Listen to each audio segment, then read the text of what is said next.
Now, many a times you don't often have the time to edit all your photos, or you just want a quick retouch and maybe you want to do some compositing, or maybe you want to create some special effects or create a poster. You don't really have the time. I often create a lot of work that requires quick retouching. And if you want the absolute high quality for that, you can use plugins for it. And for as long as Retouch4me has been, I have been using those plugins and it makes it so much more easier. So let me share with you an example. And after that, I'm going to share with you how to make it just one button. So first of all, let's say you start with blemishes. That's what I recommend. Step one, start with removing blemishes. For that, by the way, you can install Retouch4me plugins and try them absolutely for free, just so that you won't be able to save them. But if you want to try them, you can try it absolutely for free.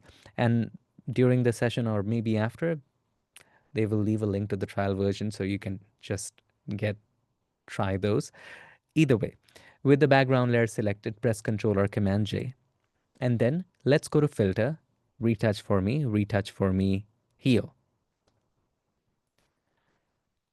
And the thing that I love about Retouch4me is that you have plugins for every single thing, and it works integrated with Photoshop in a way that is non-destructive. So if you wanted to improve upon it, you can do it. Now, just with this, just super quickly, it has been retouched in a way where all of the blemishes are gone. And you can control how many blemishes go away by using this slider right there.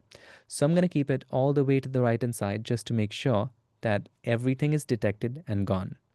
If it leaves out certain areas, in this case it hasn't, but in your case, if it does, you can just make sure you select Make Mask and hit Apply, and it will create a separate layer just for the blemishes removed, just for that particular area. And then you can take something like the Remove tool and remove something that it hasn't removed. Let's say in this case there isn't anything, but let's say there's this spot and you just paint over that and it's just on the same particular layer. After we have done that, I recommend naming the layer so that you know what each layer does. So I'm just going to name it blemishes. And on top of that, we are going to create something called a stamp visible layer. A stamp visible layer is simply a merged layer of everything you see on the canvas right now. So we would press Ctrl, Alt, Shift, and E. This creates a merged layer of everything you see on the canvas right now. Again, I'm going to repeat that for you. Control, Alt, Shift, and E. On a Mac, it's Command, Option, Shift, and E. And then you can use the next filter. Filter, Retouch4me, Dodge, Burn. And this is for high-end dodging and burning, and it does that automatically. So let's give it a little bit of time. It should open the plugin. There you go. And it's done. All done that quickly.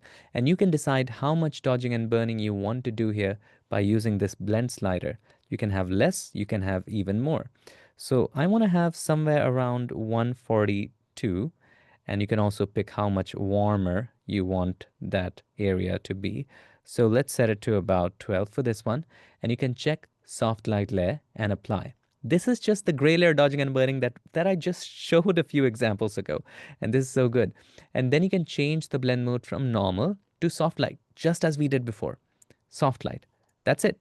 It's done. I mean, for the most part, unless you're just minutely changing the shape of the nose or doing something very intricate, this does a pretty amazing job. And just with these two, and let's name it D and B, just with these two, here is the overall before, and here is the after. Again, before, after. It's all done. And now here's a better example. You don't even have to do this one by one. I have created an action that automatically plays all the Retouch4me plugins for you one by one based on the settings that I recommend. So all you have to do is to download the action, and I'll leave a link to the action here. You can just go to pix.live/auto retouch, and this will allow you to download the action. And there's a video about it called Batch Retouch 1000 Photos, something like that. Search for it, you will find it. It also has this action. So with this action, all I have to do for my particular workflow is that I can just go to Actions by going to Window, Actions, if I don't already have that open. Inside of that, let me move this here. I have Pix Auto Retouch actions. Now, there are many actions that I have created for it. Some actions play most of the Retouch4me plugins. Some actions play Retouch4me plugins and also sharpen the photo. Some also play the Retouch4me backdrop removal. Those are some plugins as well. For this one, I'm just going to play the basic action. Click on the basic and play it. And one by one, it starts playing Retouch4me heal, Retouch4me dodge and burn, Retouch4me portrait volume. I think it also does one for the eyes, increases the eyes contrast, and then also fixes the skin tones. So there are plugins for each and every one of those. So let's give it a bit of time. As you can see, it's automatically doing the blemishes. It's automatically doing the dodging and burning. It automatically added the depth to the portrait, cleaned up the eyes as well. Everything is happening automatically. And then you can create a batch process out of this.